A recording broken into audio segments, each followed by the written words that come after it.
Assalamualaikum warahmatullahi wabarakatuh.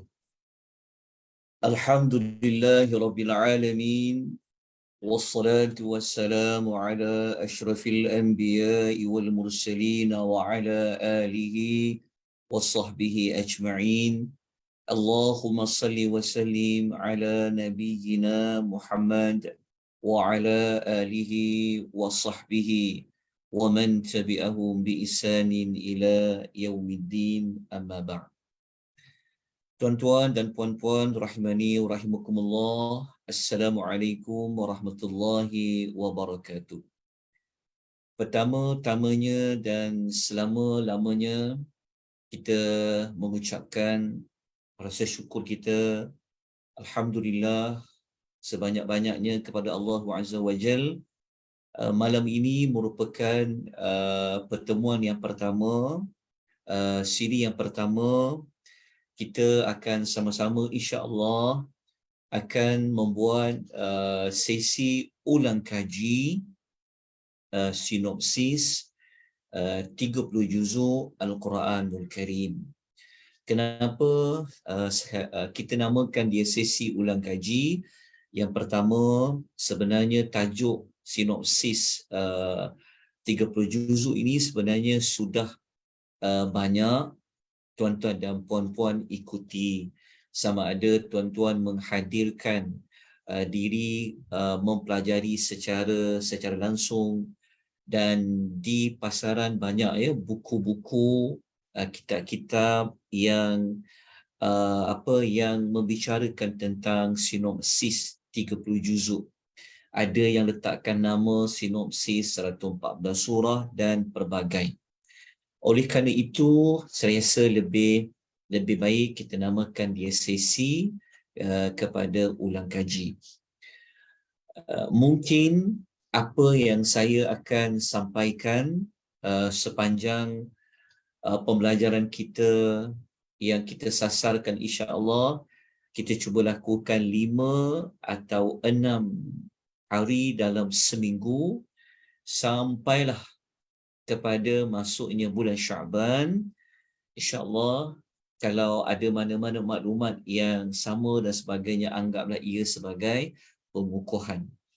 Pendekatan yang kita akan gunakan seperti kebiasaan, insyaAllah, yang pertama sekali kita akan merujuk kepada nota rujukan ringkas saja yang kami sediakan, dan nota tersebut tuan-tuan boleh ambil, tetap boleh upload nota tersebut. Ada di dalam ruangan chat di Zoom ni, ada kita letakkan Google Drive, ada link dia, tuan-tuan ambil di maklumat di situ, insya-Allah nanti tuan-tuan boleh kumpulkan daripada juzuk yang pertama sehinggalah kepada juzuk yang ke-30. Tuan-tuan dan puan-puan rahimani wa rahimakumullah, sebelum saya berkongsikan tentang pelajaran kita pada malam ini, izinkan saya menerangkan juga struktur pembentangan tajuk sinopsis 30 juzuk ini. Yang pertama, setiap kali kita masuk kepada juzuk yang baru, kita akan terangkan terlebih dahulu dari sudut komposisi juzuk.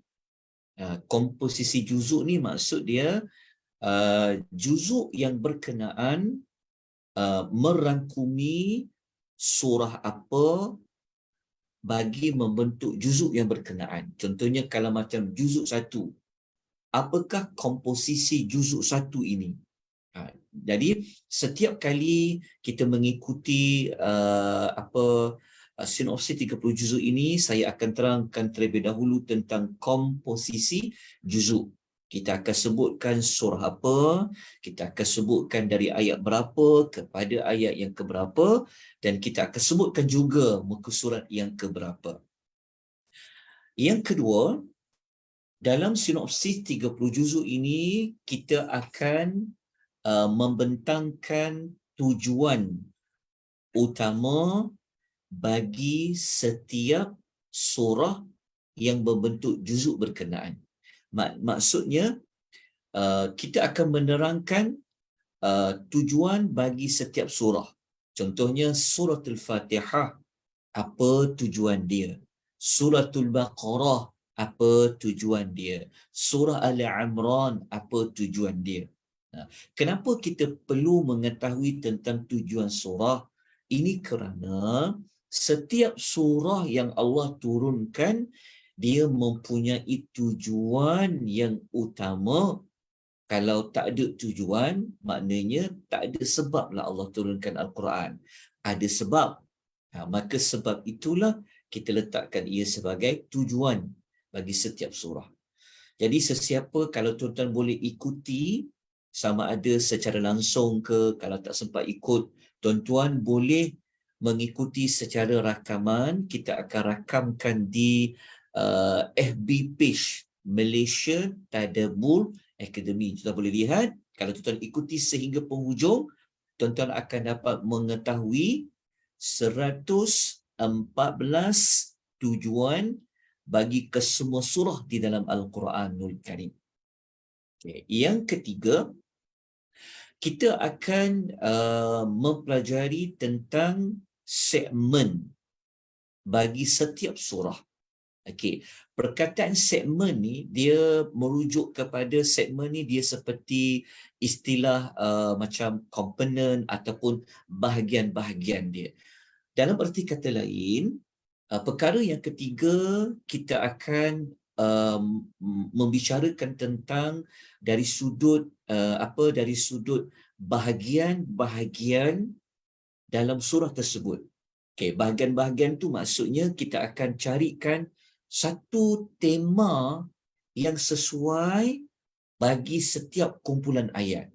Contohnya, okey, 3 ayat pertama kita nak letak tema apa? Okey, 3 ayat, 5 ayat ataupun 10 ayat kita nak letakkan tema apa? Itu dinamakan dengan segmen bagi setiap surah. Okey, cuma pendekatan yang kita akan gunakan, kita tidaklah menerangkan segmen setiap ayat itu dengan terperinci. Kalau kita nak cerita segmen saja, bahagian-bahagian ayat, tema-tema bagi setiap kumpulan ayat ni, kita akan ambil masa yang sangat panjang. Jadi kita cuba manfaatkan lebih kurang 1 jam. Kalau lebih sikit, mungkinlah kita ambil 1 jam 10 minit ke 15 minit untuk kita cuba mendapatkan maklumat tentang setiap juzuk. InsyaAllah tuan-tuan, kita ada waktu yang agak selesa untuk kita habiskan 30 juzuk sebab kita akan buat sehingga habis. Maknanya kita akan tamat sebelum masuknya Ramadan. Kita dijadualkan Ramadan bermula pada 23 Mac. Jadi pengajian ini dia akan berakhir sebelum masuknya bulan Ramadan, insya-Allah. InsyaAllah, doakan sama-sama. Moga-moga Allah memberikan kita hidayatul taufiq, Allah memberikan kita rahmat, Allah bimbing kita untuk kita sama-sama dapat menamatkan pembelajaran sinopsis 30 juzuk dalam tempoh 2 bulan ni, bulan Rajab dan bulan Syaban. Okey. Kemudian perkara yang keempat, kita akan masuk kepada perbincangan sedikit saja nama surah tu. Nama surah. Maksudnya waktu kita belajar sinopsis ni, kita juga akan menyentuhlah secara ringkas saja surah itu, namanya itu ada kaitan dengan apa. Maksudnya hikmahnya apa. Apa faedah yang kita boleh ambil daripada nama setiap surah di dalam Al-Quranul Karim. Okey, itu di antara empat perkara utama yang kita akan lalui setiap kali kita belajar sinopsis 30 juzuk. Okey, yang pertama saya sebut apa tadi? Yang pertama kita akan sebut dulu komposisi juzuk. Yang kedua kita akan bincang dari sudut tujuan bagi setiap surah. Kemudian kita masuk kepada segmen setiap surah dan baru kita masuk kepada perbincangan tentang nama surah. Okey. Keempat maklumat ni tuan-tuan dan puan, bagi sesiapa yang mungkin dia baru mengikuti Akademi Tadabbur Malaysia, dia baru ikut program-program Akademi Tadabbur Malaysia, tuan-tuan. Sebenarnya modul ini ia menggabungkan 3 modul. Modul sinopsis ini kita namakan dia sinopsis.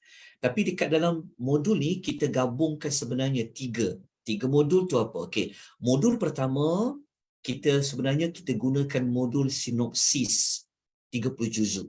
Okey, buat pengetahuan tuan-tuan dan puan, 2 tahun yang lalu, maknanya Ramadan 2 tahun yang lalu, kita pernah membincangkan sinopsis 30 juzuk. Ramadan yang 2 tahun lepas. Maknanya kalau Ramadan tahun ni, ini adalah tahun yang ketiga lah. Jadi kemudian kita gabungkan dengan modul penamaan surah-surah Al-Quran. Dan kita gabungkan juga dengan tajuk pembuka dan penutup surah yang kita buat pada Ramadan tahun lepas. Kalau siapa yang ikut program Ramadan tahun lepas, setiap hari kita membincangkan tentang pembuka dan penutup setiap surah. Jadi tahun ini sebelum kita pergi Ramadan, kita buat ulang kaji dengan mengulang balik ketiga modul tersebut yang kita akan adunkan dia, kita kombinasi dia di bawah tajuk besarnya adalah sinopsis 30 juzuk. Okay. Dan insya-Allah nanti masuk bulan Ramadan, kita akan mempelajari pula setiap hari di bulan Ramadan, kita akan mempelajari tentang hubungan di antara satu surah dengan satu surah yang lain. Maknanya nanti kalau bulan Ramadan, kita akan belajar pula susunan surah itu pula. Perkaitan Al-Baqarah dengan Fatihah, perkaitan surah Al-Imran dengan surah Al-Baqarah. InsyaAllah kita cuba habiskan 114 surah pada bulan Ramadan. Kalau tak sempat, kita sambung selepas dia. Okay, itu pengenalan ringkas untuk malam ini. Pendekatan apa yang kita akan gunakan, ke mana hala tuju pengajian ini, tuan-tuan dan puan-puan. InsyaAllah kita cuba dengan sedaya upaya kita. Kita tak perlulah terkejar-kejar sebab kita ada waktu yang agak selesa untuk kita bincangkan perbahasan sinopsis 30 juzuk. Baik, malam ni kita akan terus kepada juzuk yang pertama. Okey, izinkan saya untuk membentangkan, saya kongsikan nota dalam bentuk PowerPoint yang telah di-PDF-kan. Mungkin sebahagian dari tuan-tuan dan puan-puan dah dapat dah nota tu. Okey, insya-Allah nanti izinkan saya bentang. Okey. Okey, kita lihat dekat sini. Okey, sebelum tu tuan-tuan dan puan-puan, tuan-tuan kalau ada gangguan suara, gangguan internet, suara status sangkut-sangkut, tak dengar, laju sangat, kurang jelas, tolong maklumkan. Jadi tuan-tuan boleh buka audio tu, tuan-tuan boleh terus bersuara. Kalau ada soalan pun boleh, kalau tuan-tuan nak mencelah. InsyaAllah, tak apa. Tak perlu tunggu pada penghujung pengisian. Baik, kita teruskan dengan komposisi bagi juzuk yang pertama. Baik. Juzuk yang pertama ni, kita sedia maklum, ia terdiri daripada 2 surah. Surah yang pertama Al-Fatihah dan surah yang kedua adalah suratul Al-Baqarah. Surah Al-Baqarah ini kita sedia maklum dia merangkumi 2 juzuk lebih. Tetapi juzuk 1, ayat yang berada pada komposisi juzuk 1 adalah ayat yang pertama sehinggalah ayat 141. Okey, tuan-tuan boleh rujuk di dalam Al-Quran muka surat pertama sehinggalah muka surat yang ke-21.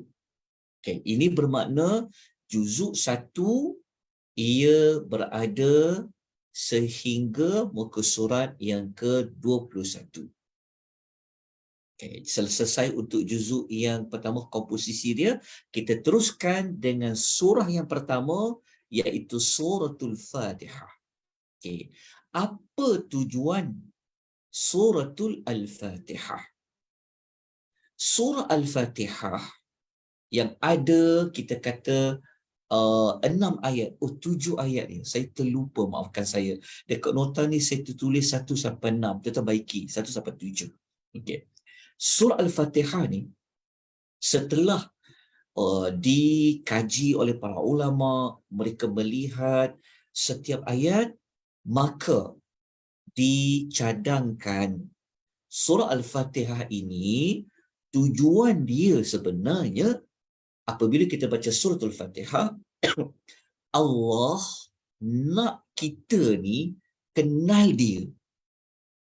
Surah Al-Fatihah ni sebenarnya cerita pasal apa? Surah Fatihah ni surah yang membawa kita kepada kenallah Allah tu. Jadi kalau kita nak mengenali Allah, kita boleh gunakan surah Al-Fatihah.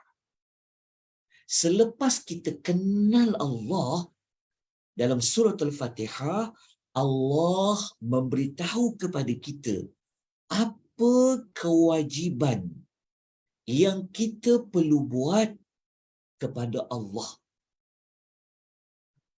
Apa kewajipan yang perlu kita buat kepada Allah setelah kita kenal Allah?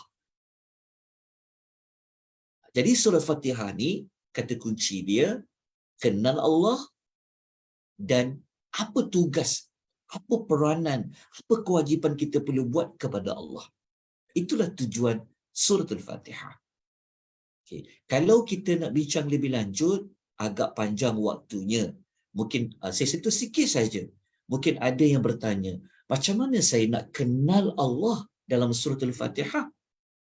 Jawapan yang paling jelas sekali, nak kenal Allah, pastilah dengan mengenali nama-namanya dan sifat-sifatnya yang mulia. Kan dalam Al-Fatihah itu ada nama-nama Allah yang mulia, seperti nama Allah, Rabb, Ar-Rahman, Ar-Rahim. Jadi kalau dah kenal Allah itu, apa makna Allah, apa makna Rabb, apa makna Rahman, apa makna Rahim, maka kita kena tahulah pula apa kita kena buat kepada Allah Azza wa Jalla. Kita kena buat apa kepada Allah? Ianya berada pada ayat yang kelima tu. Iyyaka na'budu wa iyyaka nasta'in. Itulah kewajipan kita yang paling utama kita kena buat kepada Allah, ianya pada ayat nombor 5. Okey. Itu adalah ringkasan ya kepada tujuan suratul Fatihah. Okey, kita terus pergi kepada segmen suratul Fatihah. Okey. Pendekatan yang kita gunakan untuk membahagikan 7 ayat ni, macam mana kita nak bahagikan dia? Kita menggunakan pendekatan melihat pembuka dan penutup. Macam mana kita nak bahagikan 7 ayat tu? Kita menggunakan pendekatan pembuka dan penutup. Okey. Pembukaan suratul Fatihah. Okey. Pembukaan suratul Fatihah ni, Allah membukanya dengan menerangkan bahawasanya Allah ini adalah Rabb kepada al-alamin. Okay, maknanya Allah ini membuka surah Al-Fatihah dengan menerangkan bahawa dialah satu-satunya yang mentadbir, yang menguruskan sekalian alam. Iaitu pada ayat yang kedua. Okay. Mungkin akan ada yang tanya, kenapa tak masukkan ayat 1? Okey, begini. Ada perbezaan pendapat di kalangan para ulama tentang bismillah tu. Bismillah tu termasuk tak dalam Fatihah atau tak termasuk dalam suratul Fatihah, berlaku perbezaan pendapat di kalangan para ulama sebenarnya. Jadi jadi para ulama mereka sepakat alhamdulillahirabbil alamin itu Fatihah. Tapi bismillah tu ada perbezaan dia lah. Jadi kita ambil apa yang disepakati oleh para ulama bahawa Al-Fatihah ini kita jadikanlah ayat kedua tu sebagai pembukaan dia. Jadi kalau kita nak melihat segmen pembahagian ayat-ayat, jadi dekat pembukaan dia Allah bagi tahu kepada kita, dialah satu-satunya yang menguruskan sekalian alam ni. Itu pembuka dia. Dan apabila kita tengok kepada penutup dia, ayat 7, kita mendapati Allah Ta'ala bagi tahu dekat kita macam mana cara Allah mentadbir sekalian alam tu.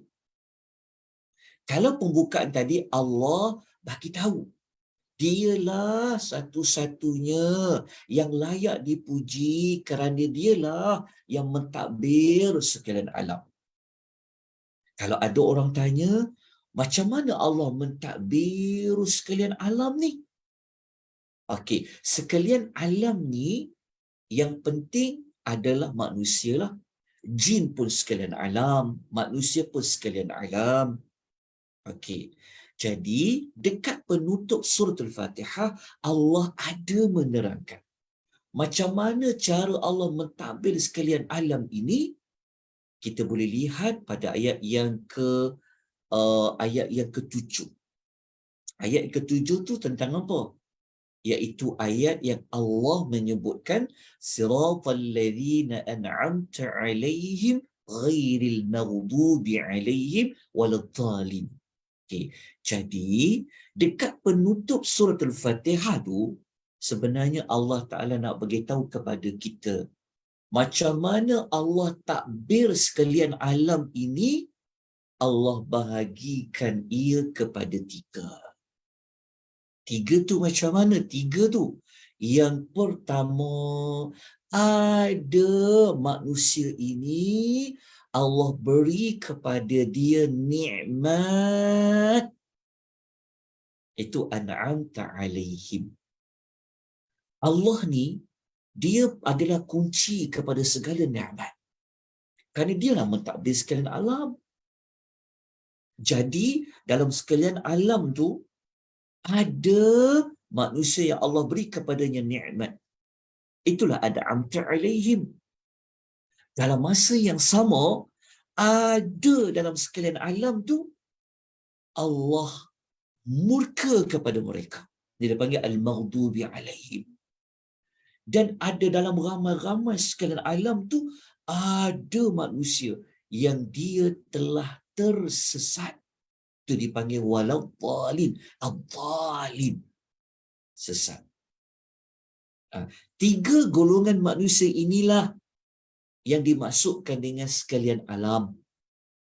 Siapa yang menguruskan sekalian alam tu? Allah lah Rabbul Alamin.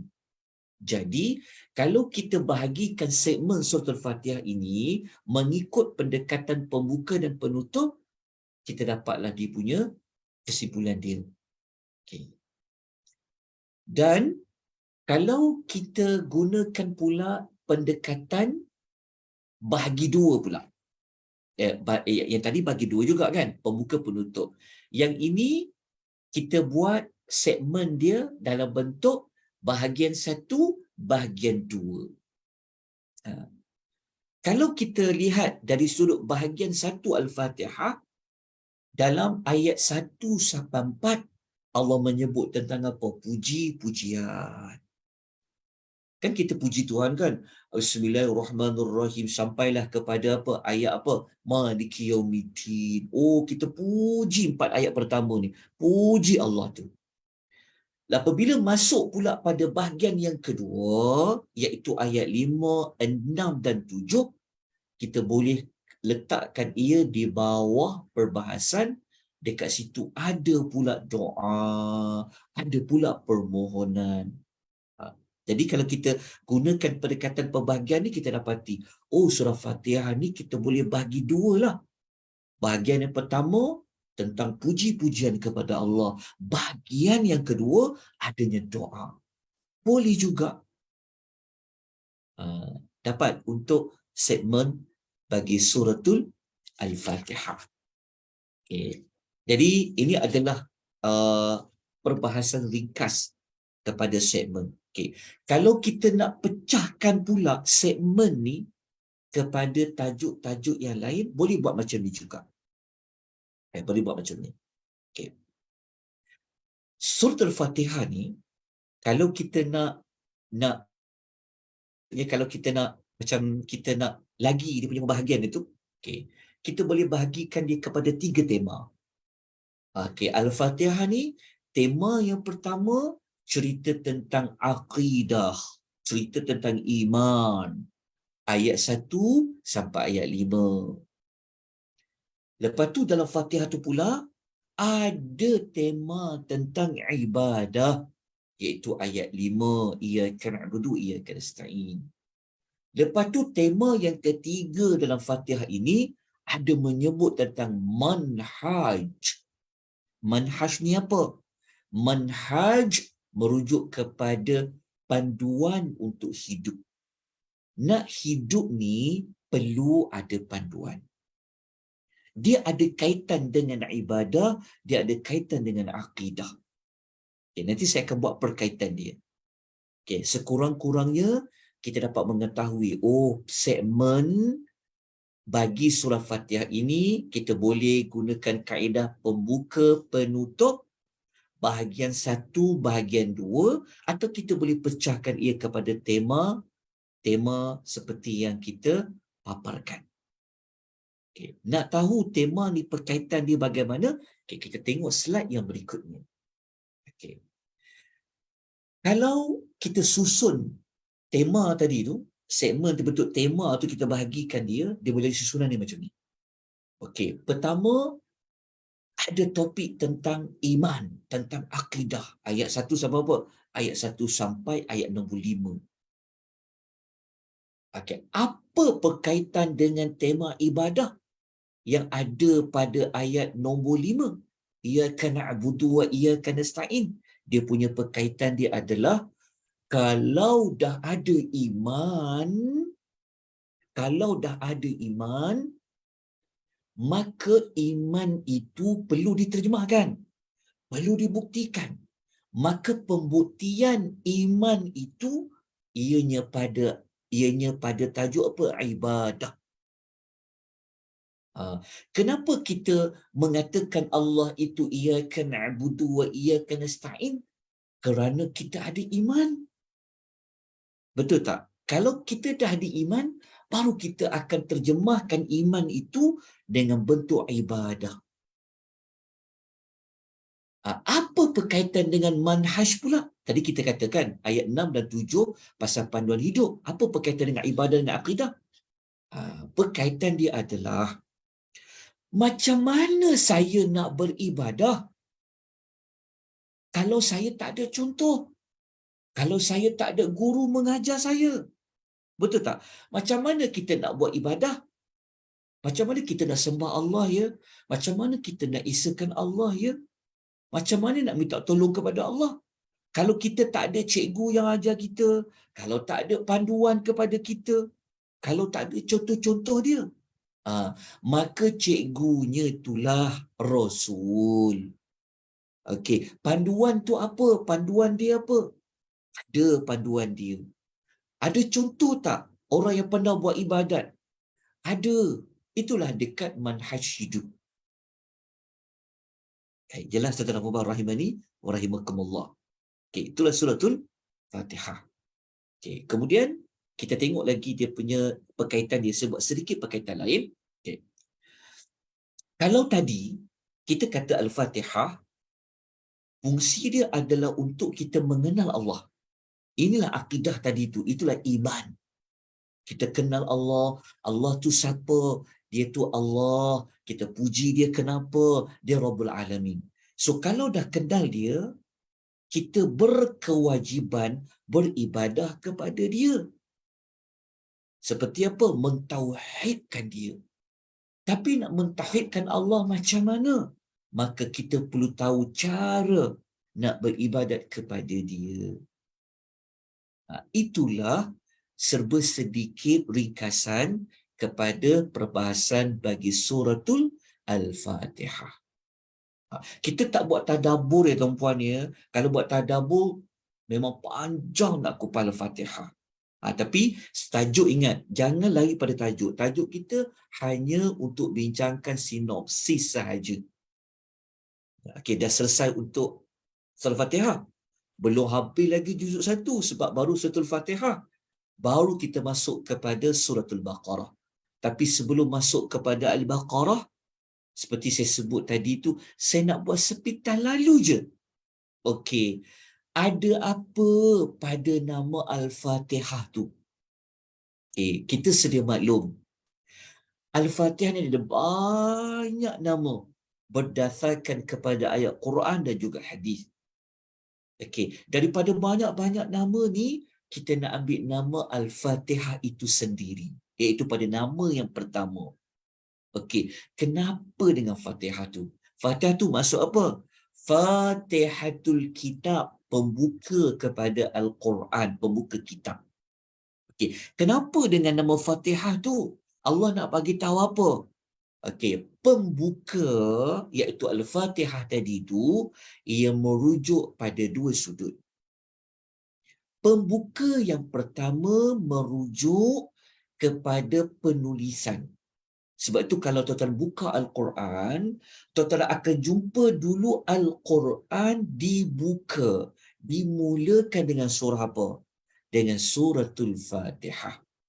Okey, kerana surah Al-Fatihah berada pada permulaan, ditulis di dalam Al-Quran, ia surah yang pertama, maka itulah sebab namanya Al-Fatihah, iaitu pembuka dari sudut perbincangan penulisan.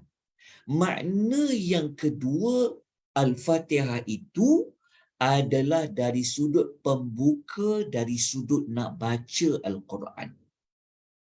Okey, kita kalau nak baca Al-Quran macam kita nak khatam. Kalau tuan-tuan nak khatam Quran, mesti kena baca Fatihah. Kalau tak baca Fatihah, tak jadi khatam Al-Quran. Jadi kalau kita nak membaca Al-Quran, contohnya kita nak khatam kan? So kita mulakanlah dengan Al-Fatihah. Kerana Al-Fatihah itu adalah pembuka untuk bacaan.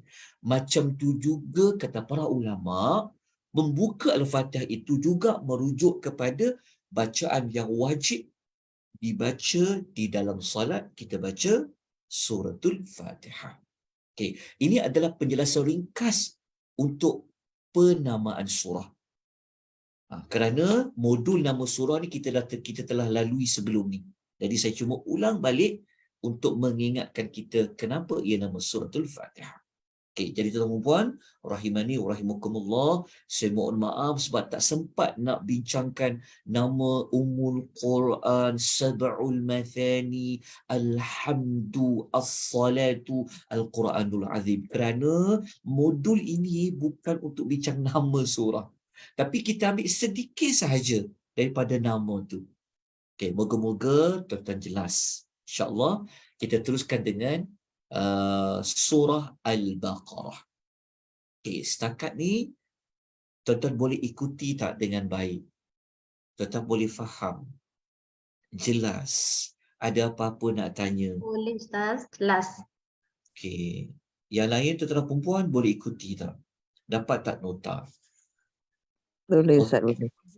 Boleh. Okey, kalau dah boleh, kita teruskan dengan surah berikutnya, iaitu suratul Al-Baqarah. Okey. Surah Al-Baqarah ni, kita tahu tadi, juzuk 1 ayat berapa ke berapa. Ayat pertama sampai 141. Okey. Sebelum kita masuk kepada segmen bagi surah Al-Baqarah, saya nak mulakan dulu dengan menerangkan apa tu Al-Baqarah. Okey, nama surah Al-Baqarah. Okey. Saya takkan terang panjang Okey, tuan-tuan dan puan, kita cuma nak terang sikit saja sebab dia ada kaitan dengan perbincangan tentang sinopsis surah ini. Okey. Tuan-tuan kan sedia maklum Al-Baqarah tu merujuk kepada seekor lembu betina. Okey, kisah ini berkaitan dengan kisah Bani Israel yang berada pada zaman Nabi Allah Musa alaihi salatu wassalam.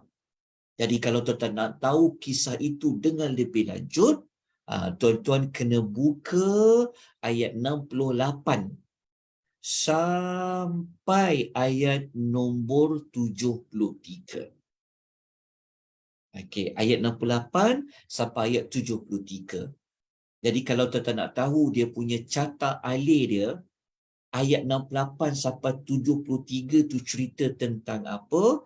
Saya dah letakkan contoh dia punya susunan ayat dia. Contohnya macam ni. Okay. Kalau tuan-tuan tengok dekat kronologi ni, carta alih ni, mula-mula Allah perintah Bani Israel untuk sembelih seekor lembu betina. Kemudian Bani Israel macam mereka ragu-ragu, mereka tak percaya, mereka memperkecilkan arahan Allah untuk menyembelih lembu betina.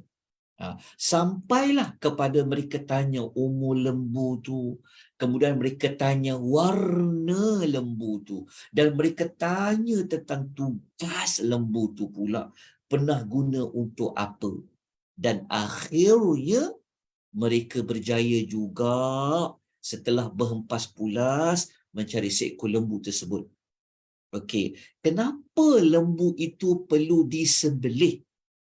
Kita tengok dekat ayat nombor 72 dan 73 ada jawapan dia. Okey, kerana lembu itu nak digunakan untuk mengambil mana-mana bahagian daripada tubuh lembu itu, kemudian dia akan dipukul kepada orang yang telah mati, maka orang mati itu hidup balik, kemudian dia boleh ceritakan siapa sebenarnya yang membunuh dia sebenar-benarnya. Okey. Kita tak sempat sebenarnya nak ulas tentang nama, cuma daripada nama surah ini, apa kita dapat belajar? Teladan yang paling utama sekali. Allah Ta'ala nak bagi tahu kepada kita. Jangan jadi macam Bani Israel di zaman Nabi Musa. Kenapa? Kerana kalau kita baca cerita tadi kan, kenapa mereka sampai tanya umur, warna, tugas lembu tu?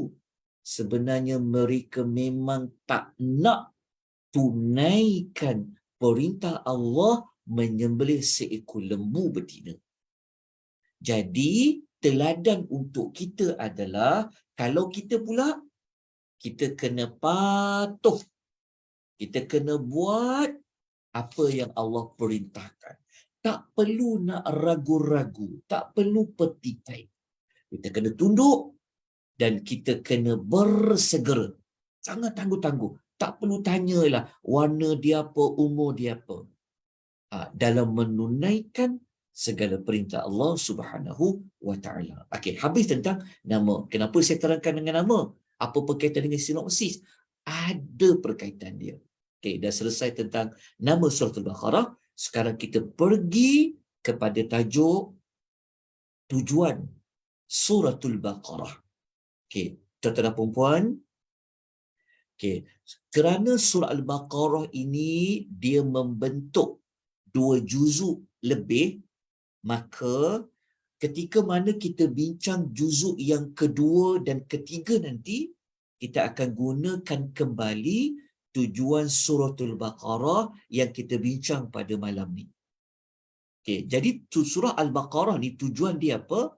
Okey, mengikut Dr. Ali Hassan Arfan. Dia kata suratul Baqarah ini tujuan dia sebenarnya Allah nak bimbing kita semua supaya kita menjadi seorang manusia yang digelar sebagai khalifah yang akan mentadbir bumi, yang akan menguruskan bumi ini.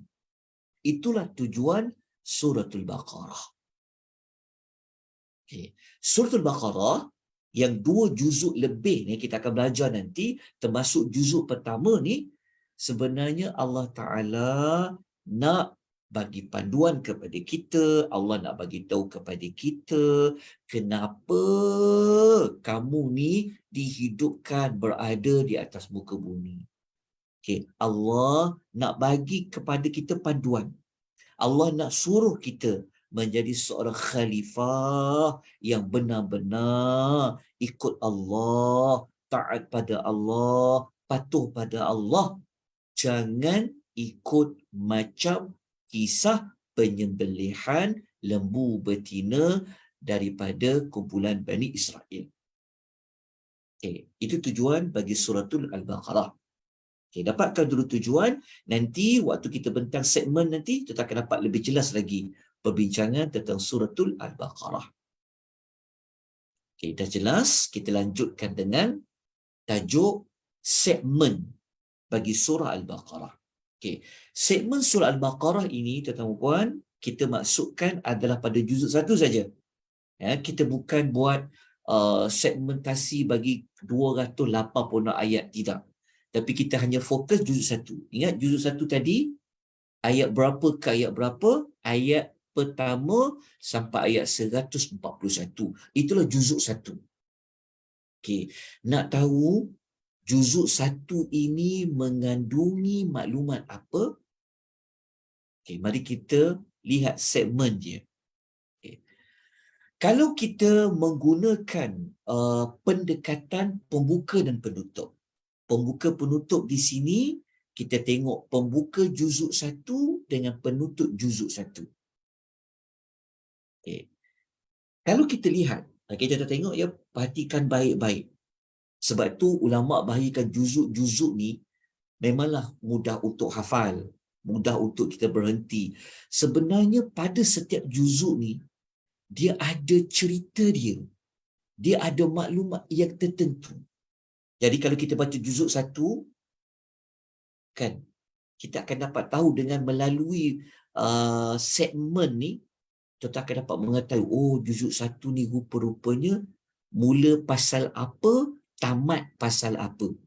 Jadi kalau tengok dekat juzuk 1, kita tengok dekat pembuka surah Al-Baqarah, tuan-tuan akan tengok surah Al-Baqarah ni, kita ambillah 5 ayat yang pertama lah.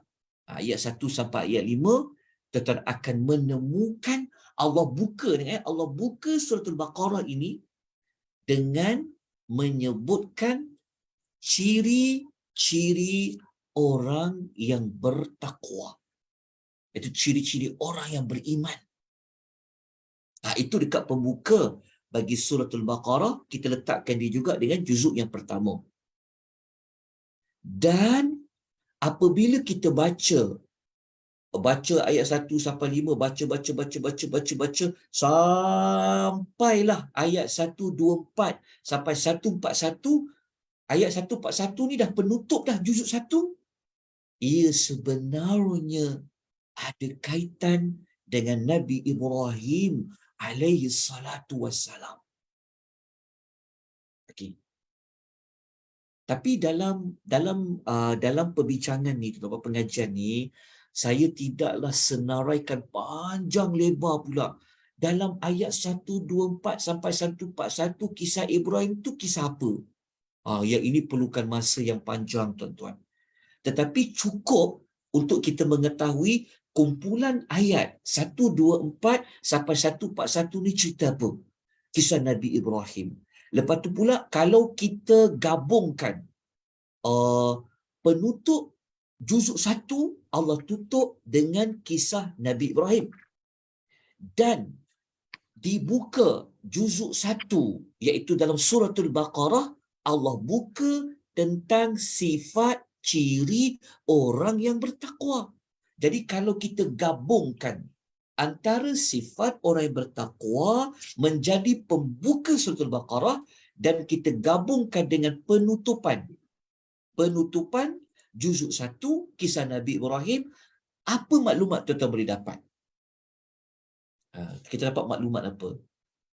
Maknanya seolah-olah kita dapat mengetahui Allah nak bagi tahu kepada kita, kalau macam saya lah, kalau saya buat pembahagian seperti ini, saya akan dapat jawapan, oh, rupa-rupanya Nabi Ibrahim ni dialah salah seorang orang yang bertakwa, macam pembukaan suratul Baqarah.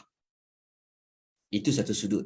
Maknanya kalaulah ditanya, siapakah contoh manusia yang bertakwa macam 5 ayat pertama pembukaan suratul Baqarah? Kita boleh katakan salah seorangnya Nabi Ibrahim lah. Nabi Ibrahim ni cerita dia jadi penutup kepada juzuk yang pertama. Okay. Kalau tuan-tuan dan puan-puan gunakan tujuan surah. Ingat tak tadi apa tujuan suratul Baqarah? Cuba tuan-tuan ambil tujuan suratul Baqarah ni, tuan-tuan letakkan dia, kaitkan dia dengan pembuka dan penutup juzuk 1. Tuan-tuan akan dapat jawapan dia juga. Dapat tak jawapan dia agak-agak lah. Tujuan dengan pembuka dan penutup juzuk 1. Sebab tu dekat sinopsis ni, kita bentangkan tujuan surah. Kita tunjukkan juga segmen surah. Selama ni kita belajar segmen je. Kalau baca buku, banyak buku kat pasaran ni, dia cerita tentang ayat 1 pasal apa, ayat 3 pasal apa, 10 ayat kedua pasal apa. Senarai je. Tetapi kalau kita tak belajar, kalau kita tidak melihat kepada konsep pembuka, penutup, tak mempelajari tujuan surah, kita sekadar tahu maklumat tu je lah. Tetapi apabila kita mengetahui tujuan surah, kita dah boleh kaitkan dah segmen bagi surah ini dengan tujuan surah. Okey. Itu penerangan yang permulaan bagi segmen. Okey, cuba kita buka Quran, kita akan jumpa. Kalau kita buka Quran, kita akan jumpa kisah Nabi Ibrahim pada juzuk pertama. Maknanya penutup juzuk pertama pasal Nabi Ibrahim. Okay, kenapa? Kalau kait dengan tujuan surah, tuan-tuan dapat jawapan dia. Tapi ada lagi penerangan, kejap lagi saya akan terangkan. Okey, tuan-tuan, kita tengok. Kita detailkan sikit lagi. Kita tambah, pecahkan lagi. Okey. Kalau kita lihat kepada pembuka surah Al-Baqarah, kita ambil dia sebagai juzuk 1, tuan-tuan akan mendapati Allah kembali menerangkan 3 jenis manusia. Tapi Allah sebut umum je. Allah tak sebut spesifik mereka ni siapa. Tapi Allah sebut umum je. Lepas tu dekat nota tu saya highlightkan dengan perkataan secara umum. Tapi ada 3 jenis manusia ni. Tuan-tuan, 3 jenis manusia ni ada persamaan tak macam 3 manusia dalam suratul Fatihah? Al-Baqarah pun cerita tentang 3 jenis manusia ni ke? Secara umumnya ada berkaitan. Okay. 3 jenis manusia tu siapa? Allah mula-mula Allah cerita orang yang beriman, mewakili ayat 3 sampai 5. Lepas tu Allah sebut lawan kepada orang beriman tu siapa? Orang kafir, ayat 6 sampai ayat 7. Kemudian Allah sambung cerita tentang orang munafik, ayat 8 sampai ayat nombor 20. Okay, itu secara umum. Okay. Kemudian kalau kita buka ayat yang berikutnya, sambung kepada ayat berikutnya, kita akan jumpa Allah ulang 3 jenis manusia itu juga. Tapi Allah sebut dengan lebih terperinci. Ingat tak tadi? Beriman, kafir, munafik. Lepas tu baca ayat yang berikutnya, jumpa 3 contoh manusia yang Allah sebut spesifik dalam suratul Baqarah. Okay. Tuan-tuan dekat nota ni tuan-tuan kena tengok semua dia punya gambar rajah dia.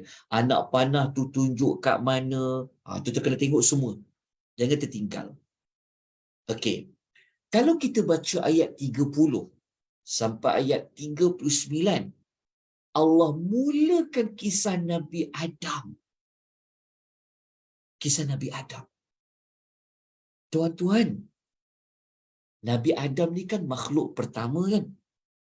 Manusia pertama kan?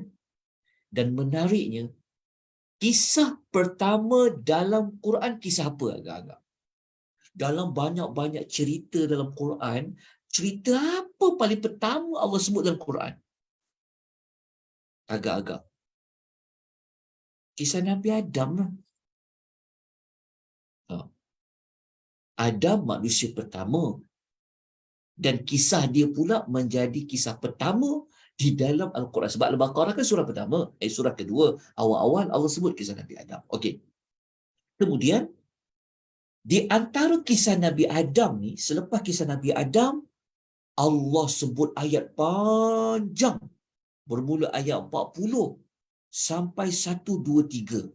Ayat 40 sampai 123 kisah apa? Bani Israel. Okey, Bani Israel. Selepas tamat cerita Bani Israel, pada ayat 123, Allah sambung pula cerita manusia lain, iaitu Nabi Ibrahim alaihi salam, ayat 124 sampai ayat 141.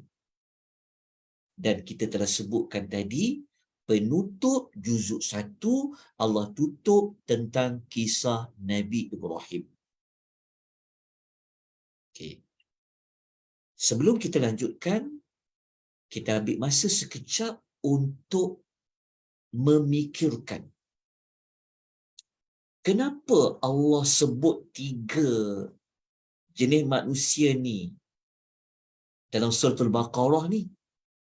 Kenapa mula-mula sebut Adam, lepas tu sebut Bani Israel, lepas tu sebut Nabi Ibrahim alaihi salam. Nabi Ibrahim pula menjadi penutup juzuk 1. Okey, ingat lagi tak tujuan surah? Ingat lagi tak tujuan surah Al-Baqarah tu apa? Sebab itu nak faham Quran, jangan cepat-cepat baca yang pertama. Jangan. Sebaik-baiknya kalau tuan belajar tadabbur, sebelum tuan-tuan nak pergi belajar ayat pertama, sebaik-baiknya kena tahu dulu apa tujuan surah itu. Kemudian, kalau tuan-tuan ada kesempatan, tuan-tuan boleh belajar dari sudut bincangkan dulu nama surah tu. Ada jawapan dia. Okey, jadi kalau kita dah dapati 3 jenis manusia ni, Nabi Adam, Bani Israel dengan Nabi Ibrahim kan? Kalau kita gabungkan, kalau kita gunakan tujuan surah tadi, dia akan jadi macam ni. Okey, dia akan jadi perbahasannya sebenarnya Allah nak menyebut tentang model khalifah. Jenis khalifah. Ni. Ada 3 kan? Nabi Adam tadi itu sebenarnya menjadi khalifah pertama yang Allah nak turunkan ia di muka bumi. Maka Adamlah manusia pertama yang menguruskan bumi pada ketika itu.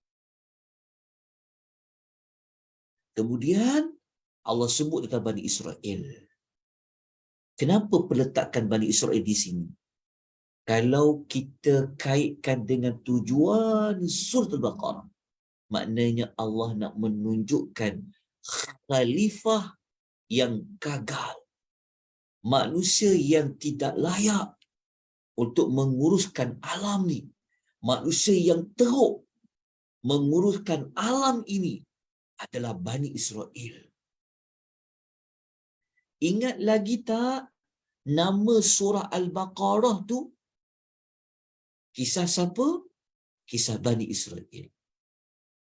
Maknanya nama surah itu memberi kita gambaran awal tentang Bani Israel. Kenapa? Kerana mereka adalah contoh khalifah yang gagal, yang tidak menunaikan fungsi kekhalifahan yang Allah kehendaki. Lepas tu Allah sambung dengan kisah Nabi Ibrahim. Kenapa dengan kisah Nabi Ibrahim ni? Apa kaitan dia dengan khalifah tadi? Sebenarnya Allah nak memberitahu kepada kita, dialah khalifah yang percaya. Khalifah contoh yang terbaik yang kita kena ikut. Kenapa bukan Nabi Adam? Kalau orang tanyalah, kenapa bukan Nabi Adam? Nabi Adam, dia adalah khalifah yang pertama yang telah Allah cuba untuk dia menjadi khalifah di muka bumi. Tetapi Nabi Adam, sebelum dia jadi khalifah itu, Allah telah berikan kepadanya ujian. Begitu juga Nabi Ibrahim ada ujian. Nanti kita akan sebut. Okey. Setakat ini, setelah kita faham segmen kepada surah tadi berdasarkan kepada ayat, kita gabungkan dengan tujuan surah, kita gabungkan dengan nama surah, kita dah dapati juzuk yang pertama ini. Sebenarnya Allah nak paparkan kepada kita, Allah nak suruh kita pilih model khalifah mana yang kamu itu perlu ambil. Kalau dekat Nabi Adam, Allah bagi tahu pada kita, korang ni hidup kat muka bumi bukanlah tanpa apa-apa. Jadi khalifah macam Adam. Tetapi kata Allah, jangan jadi macam Bani Israel. Kenapa? Nak tahu kenapa? Jawapan kenapa tu antaranya ada pada nama surah Al-Baqarah tu.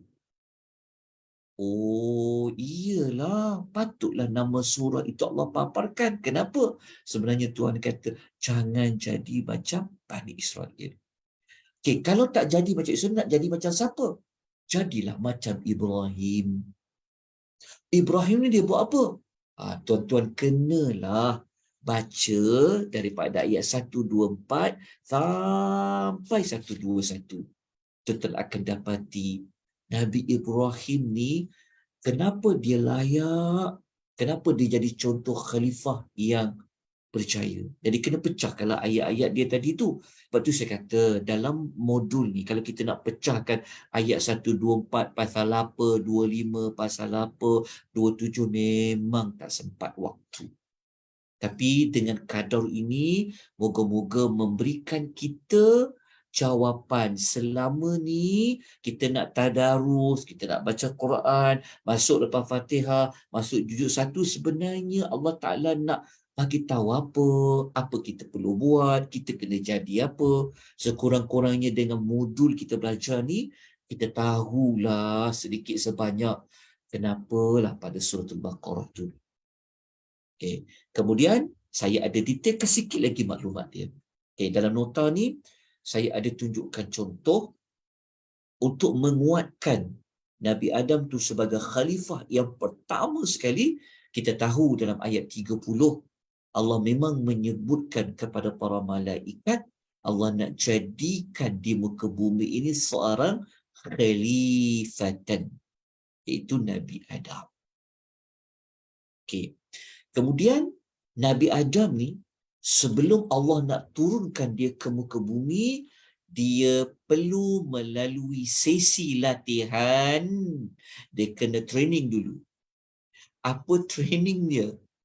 Nabi Allah Adam, dia telah berlatih menerima ujian jangan mendekati pokok. Satu pokok di dalam syurga. Itulah latihan yang Nabi Adam belajar di dalam syurga. Sebab apa? Sebab dia nanti nak berada di bumi sebagai khalifah. Jadi nak berada di muka bumi sebagai pada khalifah perlu kepada latihan. Latihan dia apa? Nabi Adam diuji dengan perintah Allah. Akhirnya kita tahu kan, Nabi Adam ini dengan kelupaan dia, maka Nabi Adam dekat juga dengan pokok itu. Namun begitu, Nabi Adam cepat-cepat dia memohon taubat kepada Allah Azza wa Jalla. Jadi, waktu kita baca juzuk 1, ya Allah cerita Nabi Adam ni, Allah tak nak bagi tahu pada kita. Allah nak kata, kita ni Allah jadikan kat muka bumi ni menguruskan bumi, takbir bumi ni ikut perintah Allah. Tapi kadang-kadang kita tersasar, kita tak buat macam mana Allah perintahkan. Maka daripada kisah Nabi Adam ni, kita kena ikut macam Nabi Adam, taubat kalau kita tersasar, kalau kita tersalah. Okey. Tapi Bani Israel pula, kalau tuan-tuan tengok, cuba tengok ya, yang Bani Israel ni, saya dalamkan sikit. Saya perincikan sikit saja kisah Bani Israel ni. Okay, cuba tuan-tuan dengar baik-baik dan tuan-tuan perhatikan baik-baik. Okey. Kisah Bani Israel, ingat tak? Kita sebutkan tadi ayat keberapa hingga ayat keberapa kisah Bani Israel.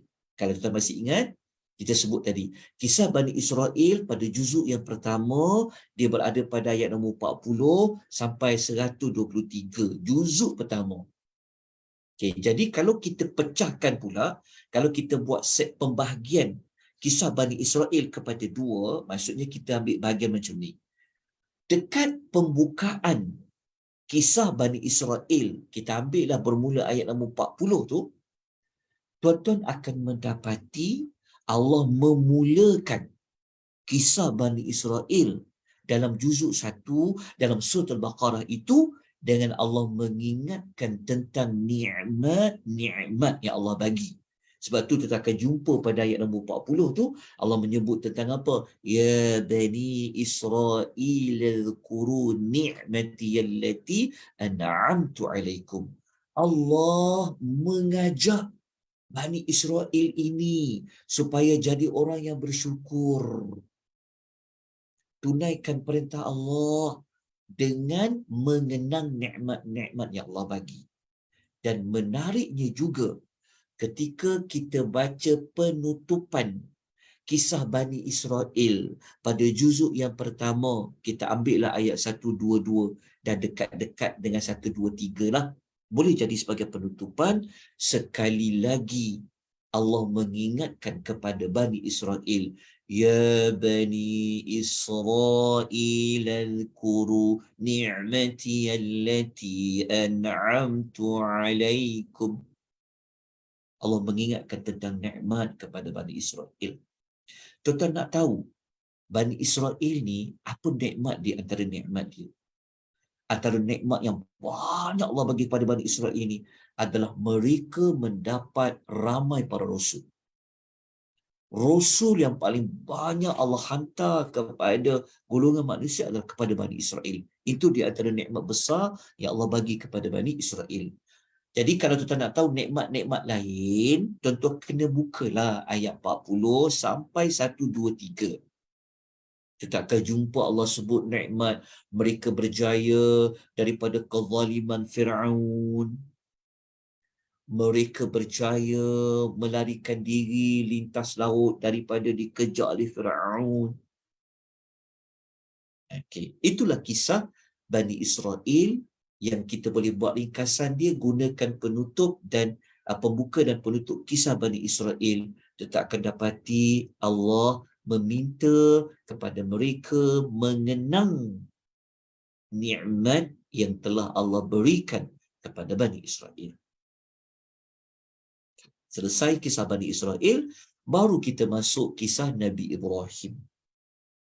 Jadi kisah Nabi Ibrahim, kalau kita baca dekat ayat 124, ingat tak tadi kita kata permulaan kisah Nabi Ibrahim ayat 124 kan?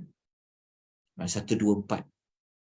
Jadi dekat ayat permulaan kisah Nabi Ibrahim ayat 124 ni, Allah menyebutkan kenapa Nabi Ibrahim ni dia layak menjadi imam, menjadi contoh ikutan kepada semua manusia.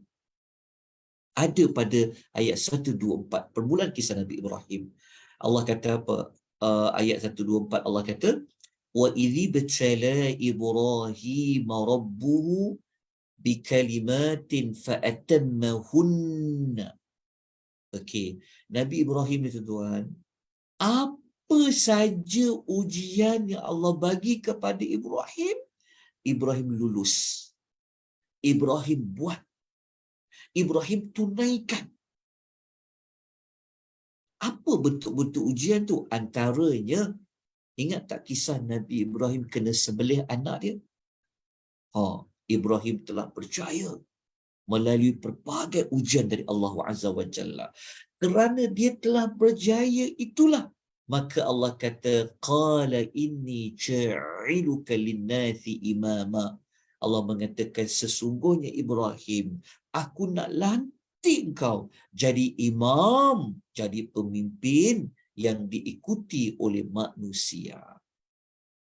Jadi ayat ni jelas menunjukkan perletakan cerita Nabi Ibrahim pada juzuk yang pertama ada kaitan tak dengan tajuk kekhalifahan yang kita telah sebut pada tujuan surah.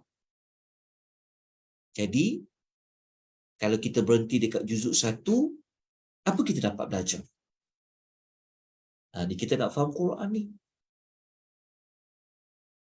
Kita dapat belajar tentang, pertama, Allah jelaskanlah, hidup di muka bumi ni, kau ganti Allah. Uruskan bumi ni baik-baik. Jangan buat zalim. Jangan buat sewenang-wenang ikut hawa nafsu. Tapi kalau kau tersalah, tersilap, cepat-cepat taubat macam bapa engkau Adam. Allah beritahu pada kita. Lepas tu, Allah ingatkan kita pula. Jangan ikut perangai macam Bani Israel tu. Macam-macam dapat nikmat. Allah lebihkan mereka. Banyak dapat nikmat. Tapi mereka tak nak beriman. Antara contoh yang mereka ni degil, engkar, adalah pada nama surah tu. Yang mereka ni mempeleki-lekikan pula Nabi Musa. Lepas tu Allah beritahu pada kita, kita selesai baca juzuk 1, Allah beritahu pada kita, nak tahu contoh khalifah yang sukses, yang kau kena tiru dia, yang kau kena ikut dia, adalah Nabi Ibrahim alaihi salatu wassalam. Jadi tuan-tuan kena tahulah kenapa Nabi Ibrahim dapat pangkat besar jadi imam ni. Dia telah melalui pelbagai ujian dan dilulus. Maka kalau kita nak jadi pemimpin, nak menjadi orang yang diikuti, ia ada pada watak Nabi Ibrahim. Dan dia ada juga berkaitan dengan awal-awal ayat juzuk 1 Al-Baqarah tadi apa? Taqwa. Okey. Jadi selesailah kita juzuk 1. Tapi sebelum tu, izinkan saya tunjukkan. Okay. Tuan-tuan tahu tak? Nama Nabi Allah Ibrahim ni paling banyak Allah sebut dalam surah apa agak-agak? Nabi Ibrahim, nama dia paling banyaklah Allah sebut dalam surah apa? Jawapan dia dalam surah Al-Baqarah. Tak silap saya hampir 18 kali. Kalau tuan-tuan baca Quran, nama perkataan Ibrahim, Ibrahim, Ibrahim ni semua sekali dekat 69 kali kalau tak silap saya. 69 kali, yang paling banyak sekali penyebutan nama Ibrahim, Ibrahim, Ibrahim, dia ada dalam surah Al-Baqarah. Dan dalam juzuk 1 saja, tuan-tuan akan jumpa 11 kali Allah menyebut tentang Nabi Ibrahim pada ayat yang telah saya senaraikan tu.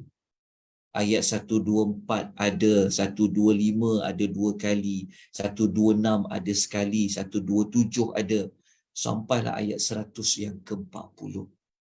Nanti tuan-tuan buka Quran, malam ni kalau buat qiyamul lail, bangun hujung malam, kan, nanti buka Al-Baqarah, cuba tengok mana Nabi Ibrahim tu, bulatkan pada ayat yang telah disenaraikan. Jadi kita dapatlah kesimpulannya, penutupan pengisian kita juzuk 1 ini ditutup dengan kisah Nabi Allah Ibrahim alaihi wassalatu wassalam. Selesai juzuk 1. Jadi selama ni mungkin kita tidak mengambil perhatian, mungkin selama ni kita tak sempat kot nak tahu juzuk 1 ni tentang apa, penamat dia tentang apa. Sekurang-kurangnya alhamdulillah malam ni kalau kita selesai tadarus juzuk 1 kan, kita pun boleh tanya kawan-kawan kita, kongsikan, alhamdulillah kita selesai dah juzuk pertama ni. Paling kurang pun kita tahu juzuk 1 ni cerita pasal apa, ada kisah siapa, apa tujuan juzuk yang pertama. Kurang-kurangnya dapat tu pun alhamdulillah. Moga-moga kita layak mendapat syafaat Al-Quranul Karim. Okay, inilah dengan kadar yang mampu yang dapat saya kongsikan untuk sesi ulang kaji bagi juzuk yang pertama, bagi tajuk besar sinopsis 30 juzuk. Moga-moga kita semakin nak faham lagi Quran. Semakin kita baca banyak juzuk, makin kita banyak maklumat. InsyaAllah, tuan-tuan, kita sama-sama mohon kepada Allah, moga kita dapat ikuti pengisian ini sampailah kepada penghujungnya. Baik, saya buka kalau ada mana-mana persoalan, mana-mana pertanyaan. Moga-moga tuan-tuan dapat sesuatu pada malam ini untuk bekalan ketika mana kita membaca ayat-ayat Al-Quran, terutama pada juzuk yang pertama. Moga-moga malam ni kita semakin jelas. Kita baca Fatihah, rupa-rupanya Allah nak kita kenal dia. Kalau dah kenal dia, kita kenalah beribadat kepada dia. Kalau nak ibadat kepada Allah, tak boleh kita buat suka-suka. Kita perlukan contoh, kita perlukan panduan. Itulah manhaj. Okay, lepas tu kita baca Al-Baqarah pula. Kita dapat mengetahui kita hidup kat muka bumi Allah ni bukanlah untuk main-main, bukanlah tanpa tujuan, bukanlah tanpa fungsi, tapi ada fungsinya sebagai apa? Sebagai khalifah Allah Azza wa Jalla. Baik, ada apa soalan tuan-tuan perempuan? Jelas? Ada mana-mana maklumat yang boleh saya ulang? Ada pertanyaan? Silakan kalau ada. Saya tengok dekat chat sekejap. Ada tak? Okey, tak ada. Okey. Ada. Kalau tiada, insyaAllah kita jumpa besok malam, Selasa malam Rabu, kita masuk kepada juzuk yang kedua. InsyaAllah. Ajak lagi kawan-kawan kita ikut. Tuan-tuan, ini pelajaran yang percuma saja. Boleh ajar anak kita pun boleh belajar, insyaAllah. Ajak rakan-rakan untuk ikuti. Kalau tak boleh ikuti secara Zoom, boleh ikuti melalui FB page Malaysia Tadabbur Academy. Kalau tuan-tuan nak ikut apa lagi perkembangan kelas anjuran Akademi Tadabbur ni, tuan-tuan boleh masuk, boleh join Telegram Akademi Tadabbur Malaysia. Tuan-tuan boleh tengok dekat chat tu, dekat chat Zoom tu, kita ada letakkan Telegram link. Kalau boleh Puan Syahidah masukkan dekat FB page bagian komen, Telegram link ni, tuan-tuan masuk kat situ. So dekat situ kita akan kongsikan link. Tapi tuan-tuan, link yang sama ya sampai habis. Tuan-tuan tak boleh tukar lagi. Password dia, link Zoom ni kita pakai yang sama je. Tak ada perubahan apa-apa. Okay, kalau tiada apa-apa, saya ucapkan jazakumullahu khaira, barakallahu fikum kepada tuan-tuan dan puan-puan. InsyaAllah kita jumpa lagi pada malam besok untuk pengembaraan kita pada juzuk yang kedua. Kita sudahi dengan aqulu qawli hadza wa astaghfirullahal azim wa billahi taufiq hidayah. Wassalamualaikum warahmatullahi wabarakatuh. Subhanakallahumma wa bihamdika asyhadu an la ilaha illa anta